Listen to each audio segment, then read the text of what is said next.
ನಮಸ್ಕಾರ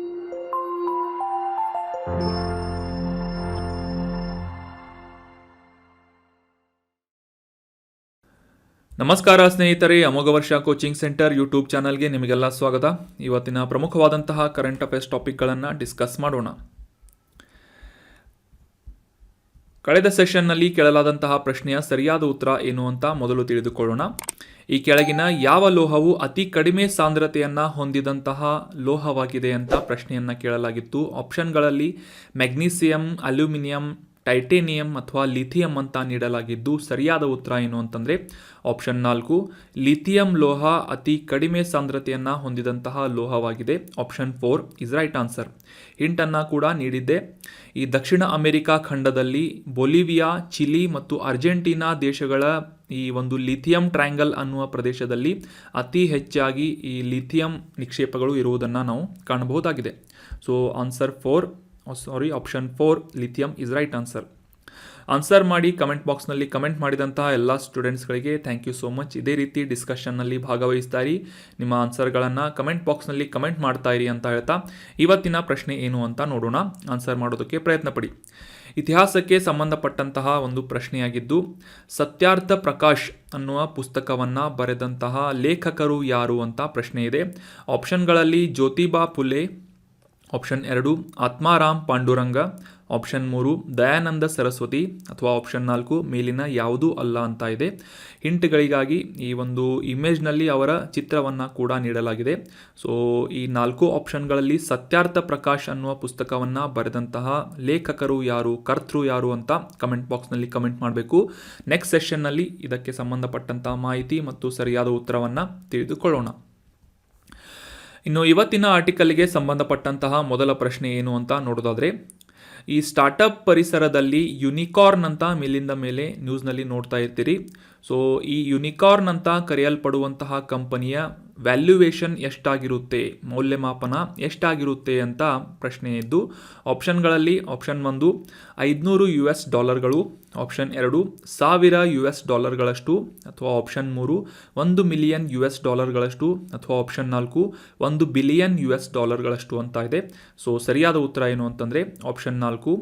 ಈ ಯುನಿಕಾರ್ನ್ ಅಂತ ಕರೆಯಲ್ಪಡುವಂತಹ ಸ್ಟಾರ್ಟಪ್ ಕಂಪನಿ ಒಟ್ಟು ಮಿನಿಮಮ್ ಆಗಿ $1 ಬಿಲಿಯನ್ ಅಷ್ಟು ಅಂದರೆ $1,000,00,000 ಈ ಒಂದು ಮೌಲ್ಯಮಾಪನವನ್ನು ಅಥವಾ ಇವ್ಯಾಲ್ಯೂಯೇಷನನ್ನು ಹೊಂದಿರಬೇಕು. ಅಂದರೆ ಆ ಒಂದು ಕಂಪನಿಯನ್ನು, ಸ್ಟಾರ್ಟಪ್ಪನ್ನು ಯುನಿಕಾರ್ನ್ ಸ್ಟಾರ್ಟಪ್ ಅಂತ ಕರೆಯಲಾಗುತ್ತೆ. So option 4 is right answer. ಕಾಂಟೆಕ್ಸ್ಟನ್ನು ಮೊದಲಿಗೆ ಅರ್ಥ ಮಾಡಿಕೊಳ್ಳೋದಾದರೆ, ಕಳೆದ 2 ವರ್ಷಕ್ಕೆ ಕಂಪೇರ್ ಮಾಡಿದರೆ ಭಾರತದಲ್ಲಿ ಯುನಿಕಾರ್ನ್ ಸ್ಟಾರ್ಟಪ್ಗಳ ಸಂಖ್ಯೆ ಕಡಿಮೆಯಾಗಿದೆ ಅಂತ ಒಂದು ವರದಿಯಲ್ಲಿ ಪಬ್ಲಿಷ್ ಆಗಿದೆ. ಸೊ ಇದರ ಅರ್ಥ ಏನು ಅಂತಂದರೆ, ಭಾರತದಲ್ಲಿ ಈ ಒಂದು ಸ್ಟಾರ್ಟಪ್ ಕಲ್ಚರ್ಗೆ ಸಂಬಂಧಪಟ್ಟಂತಹ ವ್ಯವಸ್ಥೆ ನಿಧಾನಗತಿಯಲ್ಲಿ ಸಾಗ್ತಾ ಇದೆ ಅಂತ ಕೂಡ ನಾವು ಈ ಒಂದು ಇನ್ಫಾರ್ಮೇಷನನ್ನು ಅಥವಾ ರಿಪೋರ್ಟನ್ನು ಅಂಡರ್ಸ್ಟ್ಯಾಂಡ್ ಮಾಡ್ಕೋಬೋದಾಗಿದೆ. ಸೊ ಹೀಗಾಗಿ ಈ ಯುನಿಕಾರ್ನ್ ಸ್ಟಾರ್ಟಪ್ ಅಂದರೆ ಏನು ಅಂತ ಡೀಟೇಲ್ ಆಗಿ ಈ ಒಂದು ಆರ್ಟಿಕಲ್ನಲ್ಲಿ ಡಿಸ್ಕಸ್ ಮಾಡೋಣ. ಸೊ ಸ್ಟಾರ್ಟಪ್ ಅಂತಂದರೆ ನಿಮಗೆ ಗೊತ್ತಿರುವ ಹಾಗೆ ಈ ಹೊಸದಾಗಿ ಪ್ರಾರಂಭವಾಗ್ತಾ ಇರುವಂತಹ ಕಂಪನಿಗಳು ಅಥವಾ ಈ ಒಂದು ಬಿಸ್ನೆಸ್ ಫರ್ಮ್ಸ್ಗಳೇನಿರ್ತವೆ ಅವುಗಳನ್ನು ಸ್ಟಾರ್ಟಪ್ ಅಂತ ಕರೆಯಲಾಗುತ್ತೆ. ಯಾವುದೇ ಒಂದು ಕಂಪನಿ ಯುನಿಕಾರ್ನ್ ಸ್ಟಾರ್ಟಪ್ ಅಂತ ಕರೆಸಿಕೊಳ್ಳಲು ಒಂದು ಮುಖ್ಯವಾದಂತಹ ಕ್ರೈಟೇರಿಯಾ ಇದೆ. ಅದು ಏನು ಅಂತಂದರೆ, ಈ ವೆಂಚರ್ ಕ್ಯಾಪಿಟಲ್ ಉದ್ಯಮದಲ್ಲಿ ಸುಮಾರು ಮಿನಿಮಮ್ ಆಗಿ $1,000,00,000 ಯುನೈಟೆಡ್ ಸ್ಟೇಟ್ಸ್ನ $1,000,00,000 ಅಂದರೆ $1 ಬಿಲಿಯನ್ ಮೌಲ್ಯಮಾಪನವನ್ನು ಹೊಂದಿದಂತಹ ಸ್ಟಾರ್ಟಪ್ಗಳಿಗೆ ಯುನಿಕಾರ್ನ್ ಸ್ಟಾರ್ಟಪ್ ಅಂತ ಕರೆಯಲಾಗುತ್ತೆ. ಮತ್ತೊಮ್ಮೆ ರಿಪೀಟ್ ಮಾಡ್ತೀನಿ, ಯಾವುದೇ ಒಂದು ಸ್ಟಾರ್ಟಪ್ ಯುನಿಕಾರ್ನ್ ಸ್ಟಾರ್ಟಪ್ ಅಂತ ಕರೆಸಿಕೊಳ್ಳಲು ಒಂದು ಪ್ರಮುಖವಾದಂತಹ ಕ್ರೈಟೇರಿಯಾ ಇದ್ದು, ಈ ವೆಂಚರ್ ಕ್ಯಾಪಿಟಲ್ ಉದ್ಯಮದಲ್ಲಿ $1 ಬಿಲಿಯನ್ ಮೌಲ್ಯವನ್ನು ಹೊಂದಿದಂತಹ ಖಾಸಗಿ ಕಂಪನಿಗಳಿಗೆ ಯುನಿಕಾರ್ನ್ ಸ್ಟಾರ್ಟಪ್ ಅಂತ ಕರೆಯಲಾಗುತ್ತದೆ. ಮುಖ್ಯವಾಗಿ ಈ ಒಂದು ಹೆಸರನ್ನು ಮೊದಲ ಬಾರಿಗೆ ಐಲೀನ್ ಲೀ ಅವರು ತಮ್ಮ ಒಂದು ಲೇಖನದಲ್ಲಿ ಸುಮಾರು $1 ಬಿಲಿಯನ್ಗಿಂತಲೂ ಹೆಚ್ಚು ಮೌಲ್ಯವನ್ನು ಹೊಂದಿದಂತಹ 39 ಸ್ಟಾರ್ಟಪ್ಗಳನ್ನು ಯುನಿಕಾರ್ನ್ ಸ್ಟಾರ್ಟಪ್ಗಳು ಅಂತ ಕರೆದಿದ್ರು. ಸೊ ಆಗಿನಿಂದ ಈ ಒಂದು ಯುನಿಕಾರ್ನ್ ಅನ್ನುವ ಹೆಸರು ಈ ಸ್ಟಾರ್ಟಪ್ಗಳ ಒಂದು ಪರಿಸರದಲ್ಲಿ ಅಥವಾ ಎನ್ವೈರ್ಮೆಂಟ್ನಲ್ಲಿ ಸಾಕಷ್ಟು ಪ್ರಚಲಿತದಲ್ಲಿರುವಂತಹ ಮತ್ತು ಜನಪ್ರಿಯವಾದಂತಹ ಒಂದು ಟರ್ಮ್ ಅಥವಾ ಒಂದು ಕೀವರ್ಡ್ ಆಗಿದೆ ಯೂನಿಕಾರ್ನ್ ಸ್ಟಾರ್ಟಪ್ ಅನ್ನೋದು. ಸೊ ನೆನ್ಪಿಟ್ಕೊಳ್ಳಿ, $1 ಬಿಲಿಯನ್ ವ್ಯಾಲ್ಯೂಯೇಷನನ್ನು ಹೊಂದಿದಂತಹ ಸ್ಟಾರ್ಟಪ್ಗಳಿಗೆ ಯೂನಿಕಾರ್ನ್ ಸ್ಟಾರ್ಟಪ್ ಅಂತ ಕರೆಯಲಾಗುತ್ತೆ. ಯೂನಿಕಾರ್ನ್ ಅನ್ನೋದು ಈ ಒಂದು ಇಮೇಜ್ನಲ್ಲಿ ತೋರಿಸಲಾದಂತೆ ಒಂದು ದಂತಕಥೆಯ ಅಥವಾ ಒಂದು ಕಾಲ್ಪನಿಕವಾದಂತಹ ಪ್ರಾಣಿಯಾಗಿದೆ. ಕುದುರೆಗೆ ಈ ಒಂದು ಹಣೆಯ ಮೇಲೆ ಕೊಂಬಿರುವಂತಹ ಒಂದು ಪ್ರಾಣಿಯನ್ನು ಯೂನಿಕಾರ್ನ್ ಅಂತ ಕರೆಯಲಾಗುತ್ತೆ. ಸೊ ಈ ವೆಂಚರ್ ಕ್ಯಾಪಿಟಲ್ ಉದ್ಯಮದಲ್ಲಿ ಯೂನಿಕಾರ್ನ್ ಸ್ಟಾರ್ಟಪ್ಗಳು ಅಂತಂದರೆ $1 ಬಿಲಿಯನ್ ವ್ಯಾಲ್ಯೂಯೇಷನನ್ನು ಹೊಂದಿದಂತಹ ಸ್ಟಾರ್ಟಪ್ಗಳಿಗೆ ಯೂನಿಕಾರ್ನ್ ಸ್ಟಾರ್ಟಪ್ ಅಂತ ಕರೆಯಲಾಗುತ್ತದೆ. ಸೊ ಭಾರತದಲ್ಲಿರುವಂತಹ ಕೆಲವೊಂದಿಷ್ಟು ಪ್ರಮುಖ ಯೂನಿಕಾರ್ನ್ ಸ್ಟಾರ್ಟಪ್ಗಳನ್ನು ಕೂಡ ನೀವು ನೋಡ್ಬೋದು. ಭಾರತದಲ್ಲಿ ನಿಮಗೆಲ್ಲ ಗೊತ್ತಿರುವ ಹಾಗೆ ಈ ಒಂದು ಎಜುಕೇಷನ್ ಸೆಕ್ಟರ್ಗೆ ಸಂಬಂಧಪಟ್ಟಂತಹ ಬೈಜೂಸ್ ಆಗಿರ್ಬೋದು, ಕ್ರೆಡ್ ಅನ್ನುವ ಒಂದು ಅಪ್ಲಿಕೇಶನ್ ಆಗಿರ್ಬೋದು, ಮತ್ತು ಮೀಶೋ ಅನ್ನುವ ಈ ಒಂದು ಕಂಪನಿ ಆಗಿರ್ಬೋದು, ಮತ್ತು ಈ ರೇಸರ್ ಪ್ಲೇ ಆಗಿರ್ಬೋದು, ಝೆರೋದಾ ಮತ್ತು ಗ್ರೋ ಅನ್ನುವ ಈ ಒಂದು ಶೇರ್ ಮಾರ್ಕೆಟ್ಗೆ ಸಂಬಂಧಪಟ್ಟಂತಹ ಅಪ್ಲಿಕೇಶನ್ ಕಂಪನಿ ಆಗಿರ್ಬೋದು, ಶೇರ್ ಚಾಟ್ ಆಗಿರ್ಬೋದು. ಸೊ ಈ ಎಲ್ಲ ಕಂಪನಿಗಳು $1 ಬಿಲಿಯನ್ ಹೆಚ್ಚಾದಂತಹ ಮೌಲ್ಯಮಾಪನವನ್ನು ಹೊಂದಿರುವುದರಿಂದ ಇವುಗಳನ್ನು ಭಾರತದಲ್ಲಿ ಯೂನಿಕಾರ್ನ್ ಸ್ಟಾರ್ಟಪ್ಸ್ ಅಂತ ಗುರುತಿಸಲಾಗುತ್ತದೆ. ಸೊ ಪ್ರಸ್ತುತವಾಗಿ ಈ ಒಂದು ಹಣಕಾಸು ಕಾರ್ಯಕ್ಷಮತೆಯನ್ನು ಸ್ಪಷ್ಟವಾಗಿ ಈ ಒಂದು $ಗಳು ಅಂದರೆ $1 ಬಿಲಿಯನ್ ಹೊಂದಿಲ್ಲದೆ ಇದ್ದರೂ ಕೂಡ ಅವುಗಳ ಬೆಳವಣಿಗೆಯ ಸಾಮರ್ಥ್ಯದ ಆಧಾರದ ಮೇಲೆ ಈ ಒಂದು ಈ ಸ್ಟಾರ್ಟಪ್ಗಳನ್ನು ಯೂನಿಕಾರ್ನ್ ಸ್ಟಾರ್ಟಪ್ಗಳು ಅಂತ ಈ ವೆಂಚರ್ ಕ್ಯಾಪಿಟಲಿಸ್ಟ್ಗಳು ಅಂತಂದರೆ ಈ ಒಂದು ಬಂಡವಾಳ ಹೂಡಿಕೆಯ ಕ್ಷೇತ್ರದಲ್ಲಿ ಇನ್ವೆಸ್ಟ್ ಮಾಡುವಂತಹ ವ್ಯಕ್ತಿಗಳನ್ನು ಅಥವಾ ಫರ್ಮ್ಗಳನ್ನು ವೆಂಚರ್ ಕ್ಯಾಪಿಟಲಿಸ್ಟ್ಸ್ ಅಂತ ಕರೆಯಲಾಗುತ್ತೆ. ಸೊ ಈ ಒಂದು ಫಂಡಿಂಗ್ಸ್ಗಳನ್ನು ನೀಡುವುದರ ಮೂಲಕ ಈ ಯೂನಿಕಾರ್ನ್ ಸ್ಟಾರ್ಟಪ್ಗಳನ್ನು ಗುರುತಿಸಲಾಗುತ್ತದೆ. 2022 ಹೊತ್ತಿಗೆ ಪ್ರಪಂಚದಾದ್ಯಂತ ಸುಮಾರು 1000ಕ್ಕೂ ಹೆಚ್ಚು ಯೂನಿಕಾರ್ನ್ ಸ್ಟಾರ್ಟಪ್ಗಳಿವೆ ಅಂತ ರೆಕಾರ್ಡ್ ಮಾಡಲಾಗಿದೆ. ಅಂದರೆ ಪ್ರಪಂಚದಾದ್ಯಂತ 1000ಕ್ಕೂ ಹೆಚ್ಚು ಕಂಪನಿಗಳು $1 ಬಿಲಿಯನ್ಗಿಂತ ಹೆಚ್ಚಿನ ಮೌಲ್ಯಮಾಪನವನ್ನು ಹೊಂದಿದೆ ಅಂತ ನಾವು ಸಿಂಪಲ್ ಆಗಿ ಅಂಡರ್ಸ್ಟ್ಯಾಂಡ್ ಮಾಡ್ಕೋಬೋದಾಗಿದೆ. ಸೊ ಭಾರತದಲ್ಲಿ ಪಾಪ್ಯುಲರ್ ಆದಂತಹ ಕೆಲವೊಂದಿಷ್ಟು ಯೂನಿಕಾರ್ನ್ ಸ್ಟಾರ್ಟಪ್ಗಳನ್ನು ಕೂಡ ನಾವು ಡಿಸ್ಕಸ್ ಮಾಡಿದ್ವಿ. ಸೊ ಅದೇ ರೀತಿಯಾಗಿ ಈ ಒಂದು ವೆಂಚರ್ ಕ್ಯಾಪಿಟಲ್ ಪರಿಸರದಲ್ಲಿ ಕೆಲವೊಂದಿಷ್ಟು ಇತರ ಕೀವರ್ಡ್ಸ್ಗಳು ಅಥವಾ ಟರ್ಮ್ಸ್ಗಳು ಕೂಡ ಪ್ರಚಲಿತದಲ್ಲಿವೆ. ಗಜೆಲ್ಗಳು ಅಂತ, ಚೀತಾಗಳು ಅಂತ ಕೂಡ ಇವುಗಳನ್ನು ಕರೆಯಲಾಗುತ್ತೆ. ಸೊ ಗಜೆಲ್ಗಳು ಅಂತಂತಂದರೆ 2000 ಇಸ್ವಿಯಿಂದ ಇತ್ತೀಚೆಗೆ ಸ್ಟಾರ್ಟ್ ಆದಂತಹ ಕಂಪನಿಗಳು, ಸ್ಟಾರ್ಟಪ್ ಕಂಪನಿಗಳು ಮುಖ್ಯವಾಗಿ ಮುಂದಿನ 2 ವರ್ಷಗಳಲ್ಲಿ ಯೂನಿಕಾರ್ನ್ ಆಗುವಂತಹ ಸಾಮರ್ಥ್ಯವನ್ನು ಹೊಂದಿದಂತಹ ಕಂಪನಿಗಳಿಗೆ ಈ ಗಜೆಲ್ಗಳು ಅಂತ ಕರೆಯಲಾಗುತ್ತೆ. ಸೊ ಇವುಗಳ ಮೌಲ್ಯಮಾಪನವನ್ನು ನೋಡೋದಾದರೆ ಈ $500 ಮಿಲಿಯನ್ ನಿಂದ ಅಂದರೆ 500 ದಶಲಕ್ಷ $ಗಳಿಂದ ಹಿಡಿದು $1 ಬಿಲಿಯನ್ $ಗಳವರೆಗೆ ಇವುಗಳನ್ನು ಗುರುತಿಸಿ ಈ ಒಂದು ಸ್ಟಾರ್ಟಪ್ಗಳಿಗೆ ಗಜೆಲ್ ಸ್ಟಾರ್ಟಪ್ಸ್ಗಳು ಅಂತ ಕರೆಯಲಾಗುತ್ತೆ. 1 ಬಿಲಿಯನ್ ದಾಟಿದ ನಂತರ ಇವುಗಳನ್ನು ಕೂಡ ಯೂನಿಕಾರ್ನ್ ಅಂತ ಕರೆಯಲಾಗುತ್ತೆ. ಅಂದರೆ ಮುಂದಿನ 2 ವರ್ಷಗಳಲ್ಲಿ ಈ ಯೂನಿಕಾರ್ನ್ ಆಗುವಂತಹ ಸಾಧ್ಯತೆ ಮತ್ತು ಸಾಮರ್ಥ್ಯವನ್ನು ಹೊಂದಿದಂತಹ ಕಂಪನಿಗಳಿಗೆ ಗಜೆಲ್ ಸ್ಟಾರ್ಟಪ್ಸ್ಗಳು ಅಂತ ಕರೆಯಲಾಗುತ್ತೆ. ಅದೇ ರೀತಿಯಾಗಿ ಚೀತಾಗಳು ಅಂತ ಕೂಡ ಒಂದು ಪ್ರಚಲಿತದಲ್ಲಿರುವಂತಹ ಈ ಒಂದು ಸ್ಟಾರ್ಟಪ್ಗೆ ಸಂಬಂಧಪಟ್ಟಂತಹ ಕಂಪನಿಗಳನ್ನು ನೋಡೋದಾದರೆ ಈ ಒಂದು ಕ್ರೈಟೇರಿಯಾವನ್ನು ಇವು ಕಂಪ್ಲೀಟ್ ಮಾಡಬೇಕಾಗುತ್ತೆ. ಅದೇನು ಅಂತಂದರೆ 2000ನೇ ಇಸ್ವಿಯಿಂದ ಇತ್ತೀಚೆಗೆ ಪ್ರಾರಂಭವಾದಂತಹ ಸ್ಟಾರ್ಟಪ್ಗಳಾಗಿದ್ದು ಮುಂದಿನ 4 ವರ್ಷಗಳಲ್ಲಿ ಯೂನಿಕಾರ್ನ್ ಸ್ಟಾರ್ಟಪ್ ಆಗುವಂತಹ ಸಾಮರ್ಥ್ಯವನ್ನು ಹೊಂದಿದಂತಹ ಕಂಪನಿಗಳನ್ನು ಗುರುತಿಸಿ ಅವುಗಳ ಸುಮಾರು ಅಂದಾಜು ಮೌಲ್ಯಮಾಪನ ಎಷ್ಟಿರಬೇಕು ಅಂತಂದರೆ, ವ್ಯಾಲ್ಯೂಯೇಷನ್ ಎಷ್ಟಿರಬೇಕು ಅಂತಂದರೆ $200 ಮಿಲಿಯನ್ ನಿಂದ $500 ಮಿಲಿಯನ್ ಗಳವರೆಗೆ ಅವುಗಳ ಮೌಲ್ಯಮಾಪನ ಇದ್ದರೆ ಅವುಗಳನ್ನು ಚೀತಾಗಳು ಅಂತ ಕರೆಯಲಾಗುತ್ತೆ. ಸೊ ಇದು ಕನ್ನಡದಲ್ಲಿ ಟ್ರಾನ್ಸ್ಲೇಟ್ ಆಗುವಾಗ ಚಿರತೆ ಅಂತಾಗಿದೆ. ಸೊ ಆ್ಯಕ್ಚುಲಿ ಚೀತಾ, ಗಜೆಲ್ ಮತ್ತು ಯೂನಿಕಾರ್ನ್ ಅಂತ ಕ್ಲಿಯರ್ ಆಯಿತು ಅಂತ ಅನ್ಕೋತೀನಿ. Concept very important. ಸ್ಕ್ರೀನ್ಶಾಟ್ ತಗೊಂಡು ನೋಟ್ ಮಾಡಿ ಇಟ್ಕೊಳ್ಳಿ. ಇವುಗಳ ವ್ಯಾಲ್ಯೂಯೇಷನ್ ಅಮೌಂಟ್ ಎಷ್ಟಿರುತ್ತೆ ಅಥವಾ ವ್ಯಾಲ್ಯೂಯೇಷನ್ ಎಷ್ಟಿರುತ್ತೆ ಅಂತ ಕೂಡ ಇವುಗಳನ್ನು ಕ್ಯಾಟಗರೈಸ್ ಮಾಡಲಾಗಿದೆ. ಸೊ ಅವುಗಳನ್ನು ಕೂಡ ನೋಟ್ ಮಾಡಿ ಇಟ್ಕೊಳ್ಳಿ. ಇನ್ನು ಮುಂದಿನ ಆರ್ಟಿಕಲ್ಗೆ ಸಂಬಂಧಪಟ್ಟಂತಹ ಪ್ರಶ್ನೆ ಏನು ಅಂತ ನೋಡೋದಾದರೆ, ಭಾರತದಲ್ಲಿ ಬ್ಯೂರೋ ಆಫ್ ಎನರ್ಜಿ ಎಫಿಷಿಯನ್ಸಿ ಅನ್ನುವ ಸಂಸ್ಥೆಯನ್ನು ಯಾವ ವರ್ಷದಲ್ಲಿ ಸ್ಥಾಪಿಸಲಾಯಿತು ಅಂತ ಪ್ರಶ್ನೆ ಇದ್ದು, ಆಪ್ಷನ್ಗಳಲ್ಲಿ 1985, ಆಪ್ಷನ್ 2 1999, ಆಪ್ಷನ್ 3 2001 ಅಥವಾ ಆಪ್ಷನ್ 4 2005 ಅಂತ ಇದೆ. ಸೊ ಸರಿಯಾದ ಉತ್ತರ ಏನು ಅಂತಂದರೆ ಆಪ್ಷನ್ 3 2001ರಲ್ಲಿ ಕಾಯ್ದೆಯ ಮೂಲಕ ಜಾರಿಗೊಂಡಂತಹ ಸ್ಥಾಪನೆಯಾದಂತಹ ಶಾಸನಬದ್ಧವಾದಂತಹ ಸಂಸ್ಥೆ ಬ್ಯೂರೋ ಆಫ್ ಎನರ್ಜಿ ಎಫಿಷಿಯನ್ಸಿ ಆಗಿದೆ. ಮುಖ್ಯವಾಗಿ ಭಾರತದಲ್ಲಿ ಈ ಒಂದು ಇಂಧನದ ದಕ್ಷತೆಯನ್ನು ಇಂಪ್ರೂವ್ ಮಾಡುವುದಷ್ಟೇ ಅಲ್ಲದೆ ಎನರ್ಜಿ ಕನ್ಸರ್ವೇಷನ್ಗೆ ಸಂಬಂಧಪಟ್ಟಂತಹ ಕಾರ್ಯವನ್ನು ನಿರ್ವಹಿಸುವಂತಹ ಸಂಸ್ಥೆ ಬ್ಯೂರೋ ಆಫ್ ಎನರ್ಜಿ ಎಫಿಷಿಯನ್ಸಿ ಆಗಿದೆ. ಸೊ ಮೊದಲಿಗೆ ಈ ಒಂದು ಕಾಂಟೆಕ್ಸ್ಟನ್ನು ಅರ್ಥ ಮಾಡ್ಕೊಳ್ಳೋದಾದರೆ, ಇತ್ತೀಚೆಗೆ ನಮ್ಮ ಕೇಂದ್ರ ವಿದ್ಯುತ್ ಸಚಿವಾಲಯದ ಅಡಿಯಲ್ಲಿ ಮತ್ತು ಬ್ಯೂರೋ ಆಫ್ ಎನರ್ಜಿ ಎಫಿಷಿಯನ್ಸಿ ಅನ್ನುವ ಈ ಒಂದು ಸಂಸ್ಥೆಯ ಅಡಿಯಲ್ಲಿ ಉತ್ಪ್ರೇರಕ್ ಅನ್ನುವ ಒಂದು ಪ್ಲ್ಯಾಟ್ಫಾರ್ಮನ್ನು ಅಥವಾ ಈ ಒಂದು ಸೆಂಟರ್ ಆಫ್ ಎಕ್ಸಲೆನ್ಸಿಯನ್ನು ಪ್ರಾರಂಭ ಮಾಡಲಾಗಿದೆ. ಇದರ ಮುಖ್ಯ ಉದ್ದೇಶ ಏನು ಅಂತಂದರೆ, ಭಾರತದಲ್ಲಿ ಶುದ್ಧ ಎನರ್ಜಿ ಅಥವಾ ಶುದ್ಧ ಇಂಧನದ ತಂತ್ರಜ್ಞಾನವನ್ನು ಮತ್ತು ಅದಕ್ಕೆ ಸಂಬಂಧಪಟ್ಟಂತಹ ಉದ್ಯಮಗಳನ್ನು ಅಳವಡಿಕೆ ಮಾಡುವಂತಹ ಒಂದು ಪ್ರಕ್ರಿಯೆಯನ್ನು ವೇಗಗೊಳಿಸುವಂತಹ ಒಂದು ಉದ್ದೇಶದಿಂದ ಈ ಉತ್ಪ್ರೇರಕ್ ಅನ್ನುವ ಒಂದು ಪ್ಲ್ಯಾಟ್ಫಾರ್ಮನ್ನು ಜಾರಿಗೊಳಿಸಲಾಗಿದೆ ಅಥವಾ ಸ್ಥಾಪನೆ ಮಾಡಲಾಗಿದೆ. ಸೊ ಈ ಉತ್ಪ್ರೇರಕ್ ಅನ್ನುವ ಈ ಒಂದು ಪ್ಲ್ಯಾಟ್ಫಾರ್ಮ್ ಅಥವಾ ಕೇಂದ್ರದ ಫುಲ್ ಫಾರ್ಮ್ ಏನು ಅಂತಂದರೆ, ಉನ್ನತ್ ತಕ್ನೀಕ್ ಪ್ರದರ್ಶನ್ ಕೇಂದ್ರ. ಮತ್ತೊಮ್ಮೆ ರಿಪೀಟ್ ಮಾಡ್ತೀನಿ, ಉತ್ಪ್ರೇರಕ್ ಇದರ ಫುಲ್ ಫಾರ್ಮ್ ಏನು ಅಂತಂದರೆ ಉನ್ನತ್ ತಕ್ನೀಕ್ ಪ್ರದರ್ಶನ್ ಕೇಂದ್ರ ಅಂತ. ಸೊ ಆಗಲೇ ತಿಳಿಸಿದ ಹಾಗೆ ಭಾರತದಲ್ಲಿ ಈ ಉದ್ಯಮದ ಕ್ಷೇತ್ರದಲ್ಲಿ ಶಕ್ತಿಯ ದಕ್ಷತೆಯನ್ನು ಇಂಪ್ರೂವ್ ಮಾಡುವುದಷ್ಟೇ ಅಲ್ಲದೆ ಈ ಒಂದು ಎನರ್ಜಿ ಕನ್ಸರ್ವೇಷನ್ಗೆ ಸಂಬಂಧಪಟ್ಟಂತಹ ಪ್ರಕ್ರಿಯೆಗಳನ್ನು ಮತ್ತು ಈ ಶುದ್ಧ ಇಂಧನದ ತಂತ್ರಜ್ಞಾನವನ್ನು ವೇಗವಾಗಿ ಭಾರತದಲ್ಲಿ ಅಳವಡಿಸುವಂತಹ ಒಂದು ಉದ್ದೇಶದಿಂದ ಈ ಒಂದು ಮಹತ್ವದ ಪಾತ್ರವನ್ನು ವಹಿಸುವಂತಹ ಉತ್ಪ್ರೇರಕ್ ಅನ್ನುವ ಈ ಒಂದು ಪ್ಲ್ಯಾಟ್ಫಾರ್ಮನ್ನು ಅಥವಾ ಕೇಂದ್ರವನ್ನು ಸ್ಥಾಪನೆ ಮಾಡಲಾಗಿದೆ.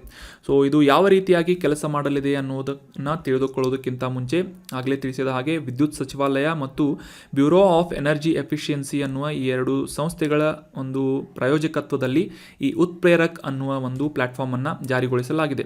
ಸೊ ಈ ಒಂದು ಪ್ಲ್ಯಾಟ್ಫಾರ್ಮ್ ಅಥವಾ ಈ ಒಂದು ಕೇಂದ್ರದ ಮೂಲಕ ಈ ನಾಲೆಜ್ ಎಕ್ಸ್ಚೇಂಜ್ ಪ್ಲ್ಯಾಟ್ಫಾರ್ಮ್ ಆಗಿ ಈ ಒಂದು ಕೇಂದ್ರ ಕೆಲಸ ಮಾಡುವುದಷ್ಟೇ ಅಲ್ಲದೆ ಈ ಪ್ರಮುಖ ವಲಯಗಳಾದ್ಯಂತ ಉತ್ತಮ ಅಭ್ಯಾಸಗಳನ್ನು, ಅದರಲ್ಲೂ ಮುಖ್ಯವಾಗಿ ಈ ಇಂಧನದ ದಕ್ಷತೆಯನ್ನು ಇಂಪ್ರೂವ್ ಮಾಡುವಂತಹ ನಿಟ್ಟಿನಲ್ಲಿ ಮತ್ತು ಈ ಶಕ್ತಿಯ ಒಂದು ಸಂರಕ್ಷಣೆಯ ಒಂದು ಕುರಿತಾದಂತಹ ಮಾಹಿತಿಯನ್ನು, ನಾಲೆಜನ್ನು ಟ್ರಾನ್ಸ್ಫರ್ ಮಾಡುವಂತಹ ನಿಟ್ಟಿನಲ್ಲಿ ಈ ಕಾರ್ಯಾಗಾರಗಳನ್ನು, ವರ್ಕ್ಶಾಪ್ಸ್ಗಳನ್ನು ನಡೆಸುವುದು, ಸೆಮಿನಾರ್ಗಳನ್ನು ನಡೆಸುವುದರ ಮೂಲಕ ಈ ಒಂದು ಉದ್ಯಮದಲ್ಲಿ ಅಥವಾ ಪ್ರೊಫೆಷ್ನಲ್ಗಳಲ್ಲಿ ಒಂದು ನಾಲೆಜ್ ಟ್ರಾನ್ಸ್ಫರ್ ವೇದಿಕೆಯಾಗಿ ಉತ್ಪ್ರೇರಕ್ ಅನ್ನುವ ಒಂದು ಕೇಂದ್ರ ಸಾಕಷ್ಟು ಸಹಾಯಕಾರಿಯಾಗಿ ಕೆಲಸವನ್ನು ಮಾಡಲಿದೆ.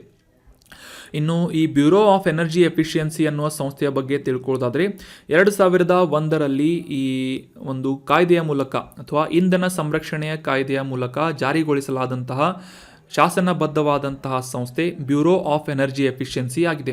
ಇದು ಸದ್ಯಕ್ಕೆ ಕೇಂದ್ರ ವಿದ್ಯುತ್ ಸಚಿವಾಲಯದ ಅಡಿಯಲ್ಲಿ ಆಡಳಿತಾತ್ಮಕವಾದಂತಹ ನಿಯಂತ್ರಣದ ಅಡಿಯಲ್ಲಿ ಕೆಲಸ ಮಾಡುವಂತಹ ಸಂಸ್ಥೆಯಾಗಿದ್ದು, ಭಾರತದಲ್ಲಿ ಈ ಆರ್ಥಿಕತೆಗೆ ಸಂಬಂಧಪಟ್ಟಂತಹ ಕ್ಷೇತ್ರದಲ್ಲಿ ಈ ಶಕ್ತಿಯ ತೀವ್ರತೆಯನ್ನು, ಎನರ್ಜಿ ಇಂಟೆನ್ಸಿಟಿಯನ್ನು ಕಡಿಮೆ ಮಾಡುವುದು ಮತ್ತು ಈ ಶಕ್ತಿಯ ಸಂರಕ್ಷಣೆ ಮಾಡುವುದು ಮತ್ತು ಶಕ್ತಿ ಪೋಲಾಗುವುದನ್ನು ನಿಯಂತ್ರಣ ಮಾಡುವುದರಲ್ಲಿ ಕೆಲವೊಂದಿಷ್ಟು ಫ್ರೇಮ್ವರ್ಕ್ಸ್ಗಳನ್ನು ಅಥವಾ ಚೌಕಟ್ಟನ್ನು ನಿರ್ಮಿಸುವುದು, ಗೈಡ್ಲೈನ್ಸ್ ಸೂಚಿಸುವುದು ಈ ಒಂದು ಬ್ಯೂರೋ ಆಫ್ ಎನರ್ಜಿ ಎಫಿಷಿಯನ್ಸಿಯ ಈ ಒಂದು ಸಂಸ್ಥೆಯ ಮುಖ್ಯವಾದಂತಹ ಕಾರ್ಯವಾಗಿದೆ. ಇನ್ನು ಮುಂದಿನ ಆರ್ಟಿಕಲ್ಗೆ ಸಂಬಂಧಪಟ್ಟಂತಹ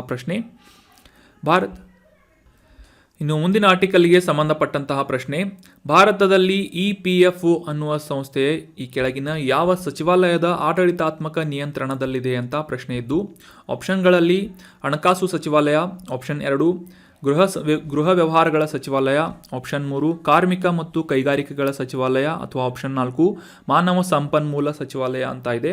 ಸೊ ಸರಿಯಾದ ಉತ್ತರ ಏನು ಅಂತಂದರೆ ಆಪ್ಷನ್ 3 ಕೇಂದ್ರ ಕಾರ್ಮಿಕ ಮತ್ತು ಕೈಗಾರಿಕೆಗಳ ಸಚಿವಾಲಯದಲ್ಲಿ ಕಾರ್ಯನಿರ್ವಹಿಸುವಂತಹ ಸಂಸ್ಥೆ EPFO ಅನ್ನುವ ಸಂಸ್ಥೆಯಾಗಿದೆ. ಇದರ full form employees provident fund organisation ಅನ್ನೋದು ಇದರ ಫುಲ್ ಫಾರ್ಮ್ ಆಗಿದೆ.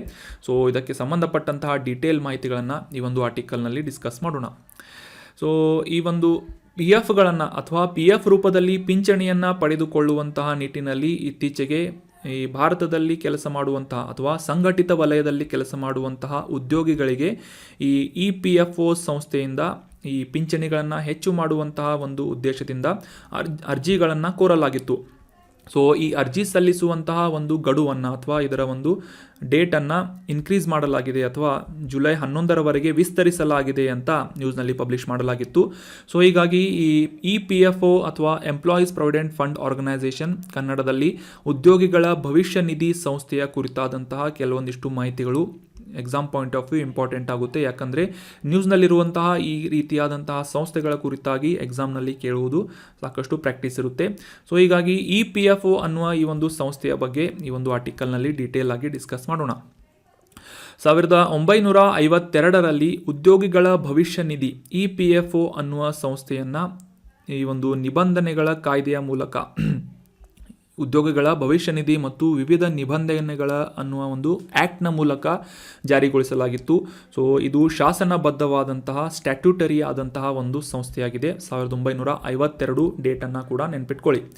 ಸೊ ಇದರ ಪ್ರಮುಖವಾದಂಥ ಉದ್ದೇಶವನ್ನು ತಿಳಿದುಕೊಳ್ಳುವುದಕ್ಕಿಂತ ಮುಂಚೆ ಪ್ರಸ್ತುತವಾಗಿ ಇದು ಸರ್ಕಾರದ ಪ್ರತಿನಿಧಿಗಳು, ಕೇಂದ್ರ ಮತ್ತು ರಾಜ್ಯ ಪ್ರತಿನಿಧಿಗಳು, ಉದ್ಯೋಗದಾತರು ಅಂದರೆ ಎಂಪ್ಲಾಯರ್ಸ್ಗಳು ಮತ್ತು ಎಂಪ್ಲಾಯೀಸ್ಗಳು, ಉದ್ಯೋಗಿಗಳು, ಈ ರೀತಿಯಾಗಿ ತ್ರಿಪಕ್ಷೀಯವಾದಂತಹ ಒಂದು ಮಂಡಳಿಯ ಅಡಿಯಲ್ಲಿ ಆಡಳಿತಾತ್ಮಕವಾದಂತಹ ವ್ಯವಸ್ಥೆಯಲ್ಲಿ ಕೆಲಸ ಮಾಡುವಂತಹ ಒಂದು ಸಂಸ್ಥೆ EPFO ಅನ್ನುವ ಸಂಸ್ಥೆಯಾಗಿದೆ.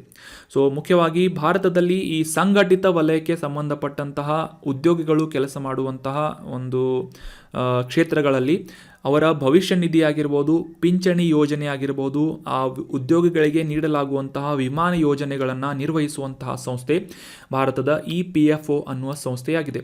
ಸದ್ಯಕ್ಕೆ ಆಗಲೇ ತಿಳಿಸಿದ ಹಾಗೆ ಕೇಂದ್ರ ಕಾರ್ಮಿಕ ಮತ್ತು ಉದ್ಯೋಗ ಸಚಿವಾಲಯದ ಅಡಿಯಲ್ಲಿ ಈ ಆಡಳಿತಾತ್ಮಕದ ನಿಯಂತ್ರಣದಲ್ಲಿ ಈ ಒಂದು EPFO ಸಂಸ್ಥೆ ಕೆಲಸವನ್ನು ಮಾಡ್ತಾ ಇದೆ. ಸೊ 1952ರ ಒಂದು ಕಾಯ್ದೆ ಅಡಿಯಲ್ಲಿ ಪ್ರಾರಂಭವಾದಂತಹ ಈ ಒಂದು ಸಂಸ್ಥೆಯ ವಿಶೇಷತೆಗಳನ್ನು ತಿಳ್ಕೊಳ್ಳೋದಾದರೆ, ಸಂಘಟಿತ ವಲಯಕ್ಕೆ ಸಂಬಂಧಪಟ್ಟಂತಹ ಉದ್ಯೋಗಿಗಳಿಗೆ ಅವರ ನಿವೃತ್ತಿ ಮತ್ತು ಮರಣದ ನಂತರ ಈ ಒಂದು ಕಲೆಕ್ಟ್ ಆದಂತಹ ಶೇಖರಣೆಗೊಂಡಂತಹ ಒಂದು ನಿಧಿಯನ್ನು ಬಡ್ಡಿಯ ಸಮೇತ ನೀಡುವಂತಹ ಮತ್ತು ಪಿಂಚಣಿಗಳ ವ್ಯವಸ್ಥೆಯನ್ನು ನೀಡುವಂತಹ ಒಂದು ಸಂಸ್ಥೆ EPFO ಸಂಸ್ಥೆಯಾಗಿದ್ದು, ಈ ಒಂದು ನಿಧಿಯನ್ನು ಪಡೆದುಕೊಳ್ಳುವುದಕ್ಕೆ ಭಾಗಶಃವಾಗಿ ಪಡೆದುಕೊಳ್ಳುವುದಕ್ಕೆ ಆ ಉದ್ಯೋಗಿಗಳು ಅವರ ಶಿಕ್ಷಣದ ಅವಶ್ಯಕತೆ ಆಗಿರ್ಬೋದು, ಮದುವೆ ಅವಶ್ಯಕತೆ ಆಗಿರ್ಬೋದು, ಅನಾರೋಗ್ಯ ಮತ್ತು ಮನೆ ನಿರ್ಮಾಣಕ್ಕಾದಂತಹ ಕೆಲವೊಂದಿಷ್ಟು ವಿಷಯಗಳಿಗೆ ಸಂಬಂಧಪಟ್ಟಂತೆ ಈ ಪ್ರೊವಿಡೆಂಟ್ ಫಂಡ್ನಲ್ಲಿ ಯಾವುದೇ ರೀತಿಯಾಗಿ ಅವಶ್ಯಕತೆ ಬಿದ್ದರೆ ಆ ನಿಧಿಯನ್ನು ಭಾಗಶಃವಾಗಿ ಪಡೆದುಕೊಳ್ಳುವಂತಹ ಅನುಕೂಲ ಕೂಡ ಈ ಉದ್ಯೋಗಿಗಳಿಗೆ ಇರುತ್ತದೆ. ಸೊ ಈ ಒಂದು EPFO ಬಗ್ಗೆ ಅಂಡರ್ಸ್ಟ್ಯಾಂಡ್ ಮಾಡ್ಕೊಂಡ್ರಿ ಅಂತ ಅನ್ಕೋತೀನಿ. ಇನ್ನು ಮುಂದಿನ ಆರ್ಟಿಕಲ್ಗೆ ಸಂಬಂಧಪಟ್ಟಂತಹ ಪ್ರಶ್ನೆ ನೋಡೋಣ. ಈ ಕೆಳಗಿನ ಯಾವ ಸಂಸ್ಥೆಯಿಂದ ವಿಶ್ವ ಸ್ಪರ್ಧಾತ್ಮಕತೆ ಸೂಚ್ಯಂಕ ಅಥವಾ ವರ್ಲ್ಡ್ ಕಾಂಪಿಟಿಟಿವ್ನೆಸ್ ಇಂಡೆಕ್ಸನ್ನು ಪಬ್ಲಿಷ್ ಮಾಡಲಾಗುತ್ತೆ ಅಂತ ಪ್ರಶ್ನೆ ಇದೆ. ಆಪ್ಷನ್ಗಳಲ್ಲಿ ಅಂತಾರಾಷ್ಟ್ರೀಯ ಹಣಕಾಸು ನಿಧಿ ಅಥವಾ international monetary fund, option 2 world economic forum ಅಥವಾ ವಿಶ್ವ ಆರ್ಥಿಕ ವೇದಿಕೆ, option 3 economist intelligence unit EIU ಅಥವಾ international institute for management development ಅಂತ ಇದೆ. ಸೊ ಸರಿಯಾದ ಉತ್ತರ ಏನು ಅಂತಂದರೆ IMD ಅಥವಾ international institute for management development ಅನ್ನುವ ಈ ಒಂದು ಸಂಸ್ಥೆಯಿಂದ ವಾರ್ಷಿಕವಾಗಿ ವಿಶ್ವ ಸ್ಪರ್ಧಾತ್ಮಕತೆ ಸೂಚ್ಯಂಕ ವರ್ಲ್ಡ್ ಕಾಂಪಿಟಿಟಿವ್ನೆಸ್ ಇಂಡೆಕ್ಸನ್ನು ಪಬ್ಲಿಷ್ ಮಾಡಲಾಗುತ್ತೆ. So option 4 is right answer. ಕಾಂಟೆಕ್ಸ್ಟನ್ನು ಮೊದಲಿಗೆ ಅರ್ಥ ಮಾಡ್ಕೊಳ್ಳೋದಾದರೆ 2023ರ ವರ್ಲ್ಡ್ ಕಾಂಪಿಟಿಟಿವ್ನೆಸ್ ಇಂಡೆಕ್ಸನ್ನು international institute for management development ಈ ಒಂದು ಸಂಸ್ಥೆಯಿಂದ ಪಬ್ಲಿಷ್ ಮಾಡಲಾಗಿದೆ. ಸೊ 1989ರಲ್ಲಿ ಈ ವರ್ಲ್ಡ್ ಕಾಂಪಿಟಿಟಿವ್ನೆಸ್ ಇಂಡೆಕ್ಸನ್ನು ಅಥವಾ ಈ ಒಂದು ಸೂಚ್ಯಂಕವನ್ನು ಪಬ್ಲಿಷ್ ಮಾಡಲಾಗಿತ್ತು ಮೊದಲ ಬಾರಿಗೆ. ಸೊ ಅಂದಿನಿಂದ ವಾರ್ಷಿಕವಾಗಿ ಈ ಒಂದು ವರದಿಯನ್ನು ಪಬ್ಲಿಷ್ ಮಾಡಲಾಗುತ್ತೆ. ಸೊ ಮುಖ್ಯವಾಗಿ ಜಾಗತಿಕವಾಗಿ ಆಯಾ ರಾಷ್ಟ್ರಗಳಲ್ಲಿ ಸಮಗ್ರವಾದಂತಹ ಒಂದು ಸ್ಪರ್ಧಾತ್ಮಕತೆಯ ಪರಿಸರ ಯಾವ ರೀತಿಯಾಗಿದೆ, ಅದರ ಸ್ಥಿತಿ ಏನಿದೆ ಅಂತ ಈ ಒಂದು ಡೀಟೇಲ್ ಆದಂತಹ ಮಾಹಿತಿಯನ್ನು ಮತ್ತು ರ್ಯಾಂಕಿಂಗ್ಗಳನ್ನು ಕೂಡ ಈ international institute for management development ಅನ್ನುವ ಸಂಸ್ಥೆಯಿಂದ ಪಬ್ಲಿಷ್ ಮಾಡಲಾಗುತ್ತೆ. ಮುಖ್ಯವಾಗಿ 336 ಸ್ಪರ್ಧಾತ್ಮಕತೆಗೆ ಸಂಬಂಧಪಟ್ಟಂತಹ ಕಾಂಪಿಟಿಟಿವ್ನೆಸ್ಗೆ ಸಂಬಂಧಪಟ್ಟಂತಹ ಮಾನದಂಡಗಳನ್ನು ಆಧರಿಸಿ 4 ಪ್ರಮುಖ ಅಂಶಗಳ ಆಧಾರದ ಮೇಲೆ ಈ ಕಾಂಪಿಟಿಟಿವ್ನೆಸ್ ಇಂಡೆಕ್ಸನ್ನು ಪಬ್ಲಿಷ್ ಮಾಡಲಾಗುತ್ತೆ. ಆ 4 ಅಂಶಗಳು ಯಾವುವು ಅಂತಂದರೆ, ಆಯಾ ರಾಷ್ಟ್ರದಲ್ಲಿರುವಂತಹ ಆರ್ಥಿಕ ಕಾರ್ಯಕ್ಷಮತೆ, ಆಯಾ ರಾಷ್ಟ್ರಕ್ಕೆ ಸದ್ಯಕ್ಕೆ ಇರುವಂತಹ ಆರ್ಥಿಕ ಕಾರ್ಯಕ್ಷಮತೆ ಆಗಿರ್ಬೋದು, ಮತ್ತು ಆಯಾ ದೇಶದ ಸರ್ಕಾರದ ದಕ್ಷತೆಯಾಗಿರ್ಬೋದು, ವ್ಯಾಪಾರದ ದಕ್ಷತೆಯಾಗಿರ್ಬೋದು, ಅಥವಾ ಮೂಲಸೌಕರ್ಯ ಅಥವಾ ಇನ್ಫ್ರಾಸ್ಟ್ರಕ್ಚರ್ ಸ್ಟೇಟಸ್ ಆಗಿರ್ಬೋದು, ಈ ರೀತಿಯಾದಂತಹ 4 ಪ್ರಮುಖ ಅಂಶಗಳನ್ನು ಆಧರಿಸಿ ವಿಶ್ವ ಸ್ಪರ್ಧಾತ್ಮಕತೆ ಸೂಚ್ಯಂಕವನ್ನು ಪಬ್ಲಿಷ್ ಮಾಡಲಾಗುತ್ತೆ ಈ international institute for management development ಅಥವಾ IMD ಅನ್ನುವ ಸಂಸ್ಥೆಯಿಂದ. ಸೊ IMD ಅಂದರೆ ಕನ್ಫ್ಯೂಸ್ ಮಾಡ್ಕೋಬೇಡಿ, ಇಂಡಿಯನ್ ಮೆಟ್ರೋಲಾಜಿಕಲ್ ಡಿಪಾರ್ಟ್ಮೆಂಟ್ ಅಂತ. ಸೊ ಇದು ಬೇರೆಯಾದಂಥ ಅಂತಾರಾಷ್ಟ್ರೀಯ ಸಂಸ್ಥೆಯಾಗಿದೆ, international institute for management development ಅನ್ನೋದು. ಸೊ ಇದರ ಮೂಲಕ ಈ ವಾರ್ಷಿಕವಾಗಿ ವರ್ಲ್ಡ್ ಕಾಂಪಿಟಿಟಿವ್ನೆಸ್ ಇಂಡೆಕ್ಸನ್ನು ಪಬ್ಲಿಷ್ ಮಾಡಲಾಗುತ್ತೆ. ಸೊ 2023ರ ಈ ಒಂದು ವರದಿಯ ಮುಖ್ಯ ಅಂಶಗಳನ್ನು ನೋಡೋದಾದರೆ, ಡೆನ್ಮಾರ್ಕ್ ಈ ಒಂದು ಸೂಚ್ಯಂಕದಲ್ಲಿ ಪ್ರಥಮ ಸ್ಥಾನವನ್ನು ಪಡೆದಿದ್ದರೆ, ನಂತರದ ರ್ಯಾಂಕ್ಗಳನ್ನು ಐರ್ಲ್ಯಾಂಡ್ ಮತ್ತು ಸ್ವಿಟ್ಜರ್ಲ್ಯಾಂಡ್ಗಳು ಪಡೆದಿವೆ. ಸೊ ಮುಖ್ಯವಾಗಿ 64 ಆರ್ಥಿಕತೆಗಳು ಅಥವಾ 64 ದೇಶಗಳ ಆಧಾರದ ಒಂದು ಸರ್ವೆಗಳ ಮೂಲಕ ಈ ಒಂದು ಸ್ಪರ್ಧಾತ್ಮಕ ಸೂಚ್ಯಂಕವನ್ನು ಪಬ್ಲಿಷ್ ಮಾಡಲಾಗಿದ್ದು, ಡೆನ್ಮಾರ್ಕ್, ಐರ್ಲ್ಯಾಂಡ್ ಮತ್ತು ಸ್ವಿಟ್ಜರ್ಲ್ಯಾಂಡ್ಗಳು ಈ ಒಂದು ಪಟ್ಟಿಯಲ್ಲಿ ಅಗ್ರಸ್ಥಾನದಲ್ಲಿರುವಂತಹ 3 ದೇಶಗಳಾಗಿವೆ. ಇನ್ನು ಭಾರತದ ರ್ಯಾಂಕ್ ಬಗ್ಗೆ ತಿಳ್ಕೊಳ್ಳೋದಾದರೆ, ಕಳೆದ ವರ್ಷಕ್ಕೆ ಕಂಪೇರ್ ಮಾಡಿದರೆ 3 ಸ್ಥಾನಗಳ ಕುಸಿತವನ್ನು ಭಾರತ ಕಂಡಿದೆ. ಅಂದರೆ ಕಳೆದ ವರ್ಷ 37ನೇ ರ್ಯಾಂಕನ್ನು ಹೊಂದಿದ್ದಂತಹ ಭಾರತ ಈ ವರ್ಷ 40ನೇ ರ್ಯಾಂಕನ್ನು ಈ ವರ್ಲ್ಡ್ ಕಾಂಪಿಟೇಟಿವ್ನೆಸ್ ಇಂಡೆಕ್ಸ್ನಲ್ಲಿ ಪಡೆದುಕೊಂಡಿದೆ. 2019ರಿಂದ 21ರ ವರ್ಷದವರೆಗೆ ನೋಡೋದಾದರೆ ಸತತವಾಗಿ 43ನೇ ಸ್ಥಾನವನ್ನು ಪಡೆದಿದ್ದಂತಹ ಭಾರತ ಕಳೆದ ವರ್ಷ 37ನೇ ಸ್ಥಾನವನ್ನು ಪಡೆದಿತ್ತು. ಸೊ ಈ ವರ್ಷ ಅಂದರೆ 2023ನೇ ವರದಿಯಲ್ಲಿ 40ನೇ ಸ್ಥಾನವನ್ನು ಪಡೆದುಕೊಂಡಿದ್ದು, ಕಳೆದ ವರ್ಷಕ್ಕೆ ಕಂಪೇರ್ ಮಾಡಿದರೆ 3 ಸ್ಥಾನಗಳನ್ನು ಹಿಂಬಡ್ತಿಯನ್ನು ಪಡೆದುಕೊಂಡಿದೆ ಅಂತ ನಾವು ಅಂಡರ್ಸ್ಟ್ಯಾಂಡ್ ಮಾಡ್ಕೋಬಹುದಾಗಿದೆ. ಸೊ ಭಾರತದಲ್ಲಿ ಪ್ರಮುಖವಾಗಿ ಈ ಒಂದು 4 ಅಂಶಗಳನ್ನು ಡಿಸ್ಕಸ್ ಮಾಡಿದ್ವಿ. ಸೊ ಈ 4 ಅಂಶಗಳಲ್ಲಿ ಭಾರತದಲ್ಲಿ ಈ ಸರ್ಕಾರದ ದಕ್ಷತೆ ಅನ್ನುವ ಅಂಶದಲ್ಲಿ ಸಾಕಷ್ಟು ಇಂಪ್ರೂವ್ಮೆಂಟ್ಸ್ಗಳನ್ನು ಕಂಡಿದ್ದರೂ ಕೂಡ ವ್ಯಾಪಾರ ದಕ್ಷತೆ, ಮೂಲ ಸೌಕರ್ಯ ಮತ್ತು ಆರ್ಥಿಕ ಕಾರ್ಯಕ್ಷಮತೆಯ ಅನ್ನುವ ಈ ಒಂದು ಅಂಶಗಳಲ್ಲಿ ಈ ಇತರ ದೇಶಗಳಿಂದ ಹಿಂದಿರುವಂತಹ ಒಂದು ಸ್ಟೇಟಸನ್ನು ಹೊಂದಿರುವುದರಿಂದ ಭಾರತಕ್ಕೆ ಈ ಒಂದು ವಿಶ್ವ ಸ್ಪರ್ಧಾತ್ಮಕ ಸೂಚ್ಯಂಕದಲ್ಲಿ 40ನೇ ಸ್ಥಾನ ಲಭಿಸಿದೆ. ಸೊ ನೆನ್ಪಿಟ್ಕೊಳ್ಳಿ, ಈ ಒಂದು ರ್ಯಾಂಕ್ಗಳನ್ನು ಮತ್ತು ಈ ಕಾಂಪಿಟೇಟಿವ್ನೆಸ್ ಇಂಡೆಕ್ಸ್ ಅಥವಾ ಈ ವಿವಿಧ ಸೂಚ್ಯಂಕಗಳನ್ನು ಪಬ್ಲಿಷ್ ಮಾಡುವಂತಹ ಸಂಸ್ಥೆಗಳ ಕುರಿತಾಗಿ ಎಕ್ಸಾಮ್ನಲ್ಲಿ ಕೇಳ್ತಾ ಇರ್ತಾರೆ. ಅದೇ ರೀತಿಯಾಗಿ ಯಾವ ಅಂಶಗಳ ಆಧಾರದ ಮೇಲೆ ಈ ಸೂಚ್ಯಂಕಗಳನ್ನು ವರದಿ ಮಾಡಲಾಗುತ್ತೆ ಅಂತ ಕೂಡ ಕೇಳ್ತಾ ಇರ್ತಾರೆ. ಸೊ ಅವುಗಳನ್ನು ಕೂಡ ಡಿಸ್ಕಸ್ ಮಾಡಿದ್ವಿ. ಆರ್ಥಿಕ ಕಾರ್ಯಕ್ಷಮತೆ, ಸರ್ಕಾರದ ದಕ್ಷತೆ, ವ್ಯಾಪಾರದ ದಕ್ಷತೆ ಮತ್ತು ಮೂಲ ಸೌಕರ್ಯ ಅನ್ನುವ 4 ಅಂಶಗಳ ಆಧಾರದ ಮೇಲೆ ಈ ವರ್ಲ್ಡ್ ಕಾಂಪಿಟೇಟಿವ್ನೆಸ್ ಇಂಡೆಕ್ಸ್ ಅನ್ನುವ ಈ ವರದಿಯನ್ನು ಪಬ್ಲಿಷ್ ಮಾಡಲಾಗುತ್ತೆ ಅಂತ.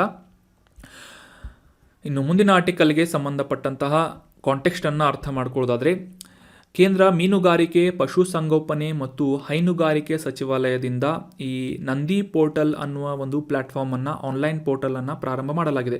ಮುಖ್ಯವಾಗಿ ಈ ಹೈನುಗಾರಿಕೆ, ಪಶುಸಂಗೋಪನೆ ಮತ್ತು ಈ ಮೀನುಗಾರಿಕೆಗೆ ಸಂಬಂಧಪಟ್ಟಂತೆ ಆಯಾ ಕ್ಷೇತ್ರಕ್ಕೆ ಸಂಬಂಧಪಟ್ಟಂತೆ ಔಷಧ ಮತ್ತು ಐನೋಕ್ಯುಲೇಷನ್ ಸಿಸ್ಟಮ್ ಅಥವಾ ಈ ಲಸಿಕೆಯನ್ನು ನೀಡುವಂತಹ ವ್ಯವಸ್ಥೆಯನ್ನು ಇನ್ನೂ ಹೆಚ್ಚಿನ ರೀತಿಯಲ್ಲಿ ವ್ಯವಸ್ಥಿತಗೊಳಿಸುವಂತಹ ಉದ್ದೇಶದಿಂದ ಈ ಒಂದು ನಂದಿ ಅನ್ನುವ ಪೋರ್ಟಲನ್ನು ಜಾರಿಗೊಳಿಸಲಾಗಿದೆ. So that was all about today's discussion. ಈಗ ಡಿಸ್ಕಸ್ ಮಾಡಲಾದಂಥ ಎಲ್ಲ ಆರ್ಟಿಕಲ್ಸ್ಗಳನ್ನು ಮತ್ತೊಮ್ಮೆ ರಿವೈಸ್ ಮಾಡ್ಕೊಂಡು ಬಿಡೋಣ. ಮೊದಲನೇ ಆರ್ಟಿಕಲ್ನಲ್ಲಿ ಎಕನಾಮಿಗೆ ಸಂಬಂಧಪಟ್ಟಂತಹ ಆರ್ಟಿಕಲ್, ಭಾರತದಲ್ಲಿ ಯೂನಿಕಾರ್ನ್ ಸ್ಟಾರ್ಟಪ್ ಅಥವಾ ಅಂತಾರಾಷ್ಟ್ರೀಯ ಮಟ್ಟದಲ್ಲಿ ಯೂನಿಕಾರ್ನ್ ಸ್ಟಾರ್ಟಪ್ ಅಂದರೆ ಏನು ಅಂತ ಡೀಟೇಲ್ ಆಗಿ ಡಿಸ್ಕಸ್ ಮಾಡಿದ್ವಿ. ಯಾವ ಒಂದು ಮೌಲ್ಯಮಾಪನವನ್ನು ಹೊಂದಿದ್ರೆ ಯಾವುದೇ ಒಂದು ಕಂಪನಿಯನ್ನು ಅಥವಾ ಸ್ಟಾರ್ಟಪ್ಪನ್ನು ಯೂನಿಕಾರ್ನ್ ಸ್ಟಾರ್ಟಪ್ ಅಂತ ಕರೆಯಲಾಗುತ್ತೆ ಅಂತ ತಿಳ್ಕೊಂಡ್ವಿ. ಭಾರತದಲ್ಲಿರುವಂತಹ ಪ್ರಮುಖ ಸ್ಟಾರ್ಟಪ್ಗಳು ಅಥವಾ ಯೂನಿಕಾರ್ನ್ ಸ್ಟಾರ್ಟಪ್ಗಳು ಯಾವುವು ಅಂತ ಕೂಡ ಅಂಡರ್ಸ್ಟ್ಯಾಂಡ್ ಮಾಡ್ಕೊಂಡ್ವಿ. ನಂತರ ಈ ಅದೇ ಒಂದು ಫೀಲ್ಡ್ಗೆ ಸಂಬಂಧಪಟ್ಟಂತೆ ಗಜೆಲ್ ಅನ್ನುವ ಸ್ಟಾರ್ಟಪ್ಗಳು ಅಂದರೆ ಏನು, ಚೀತಾ ಸ್ಟಾರ್ಟಪ್ಗಳು ಅಂದರೆ ಏನು ಅಂತ ಇವುಗಳ ಡಿಫ್ರೆನ್ಸನ್ನು ಕೂಡ ಅಂಡರ್ಸ್ಟ್ಯಾಂಡ್ ಮಾಡ್ಕೊಂಡ್ವಿ. ನಂತರದ ಆರ್ಟಿಕಲ್ನಲ್ಲಿ ಉತ್ಪ್ರೇರಕ್ ಅನ್ನುವ ಈ ಒಂದು ಕ್ಲೀನ್ ಎನರ್ಜಿಗೆ ಸಂಬಂಧಪಟ್ಟಂತಹ ಟೆಕ್ನಾಲಜಿಯನ್ನು ಭಾರತದಲ್ಲಿ ಇಂಪ್ಲಿಮೆಂಟ್ ಮಾಡುವಂತಹ ನಿಟ್ಟಿನಲ್ಲಿ ಈ ಸೆಂಟರ್ ಆಫ್ ಎಕ್ಸಲೆನ್ಸಿಯನ್ನು ಪ್ರಾರಂಭ ಮಾಡಲಾಗಿದೆ ಅಂತ ಅಂಡರ್ಸ್ಟ್ಯಾಂಡ್ ಮಾಡ್ಕೊಂಡ್ವಿ. ಬ್ಯೂರೋ ಆಫ್ ಎನರ್ಜಿ ಎಫಿಷಿಯನ್ಸಿಯಿಂದ ಈ ಒಂದು ಉತ್ಪ್ರೇರಕ್ ಅನ್ನುವ ಕೇಂದ್ರವನ್ನು ಸ್ಥಾಪನೆ ಮಾಡಲಾಯಿತು ಅಂತ ತಿಳ್ಕೊಂಡ್ವಿ. ನಂತರದ ಆರ್ಟಿಕಲ್ನಲ್ಲಿ ಈ EPF ಅಥವಾ ಎಂಪ್ಲಾಯೀಸ್ ಪ್ರಾವಿಡೆಂಟ್ ಫಂಡ್ ಆರ್ಗನೈಸೇಷನ್ ಕುರಿತಾದಂತಹ ಈ ಒಂದು ಸಂಸ್ಥೆಯ ಕುರಿತಾದಂತಹ ಡೀಟೇಲ್ ಮಾಹಿತಿಗಳು ಮತ್ತು ಇದರ ಒಂದು ಪ್ರಯೋಜನಗಳು ಏನು ಅಂತ ಡೀಟೇಲ್ ಆಗಿ ಅಂಡರ್ಸ್ಟ್ಯಾಂಡ್ ಮಾಡ್ಕೊಂಡ್ವಿ. ನಂತರದ ಆರ್ಟಿಕಲ್ನಲ್ಲಿ ಈ ವರ್ಲ್ಡ್ ಕಾಂಪಿಟೇಟಿವ್ನೆಸ್ ಇಂಡೆಕ್ಸ್ ಕುರಿತಾದಂತಹ ಇತ್ತೀಚಿನ ವರದಿಯ ಬಗ್ಗೆ ಡೀಟೇಲ್ ಆಗಿ ಅಂಡರ್ಸ್ಟ್ಯಾಂಡ್ ಮಾಡ್ಕೊಂಡ್ವಿ. ಈ ಒಂದು ಸೂಚ್ಯಂಕದಲ್ಲಿ ಭಾರತ 40ನೇ ಸ್ಥಾನವನ್ನು ಪಡೆದುಕೊಂಡಿದೆ ಅಂತ ಕೂಡ ಅಂಡರ್ಸ್ಟ್ಯಾಂಡ್ ಮಾಡ್ಕೊಂಡ್ವಿ. So that was all about today's discussion. ಈ ಕಂಟೆಂಟನ್ನು ನಿಮ್ಮ ಎಲ್ಲ ಫ್ರೆಂಡ್ಸ್ಗಳ ಜೊತೆ ಶೇರ್ ಮಾಡಿ. Thank you so much for joining the ಡಿಸ್ಕಷನ್ನಲ್ಲಿ ಕೇಳಲಾದಂತಹ ಪ್ರಶ್ನೆಗೆ ಆನ್ಸರ್ ಮಾಡೋದಕ್ಕೆ ಪ್ರಯತ್ನ ಮಾಡಿ ಅಂತ ಹೇಳ್ತಾ thank you so much. Have a nice day.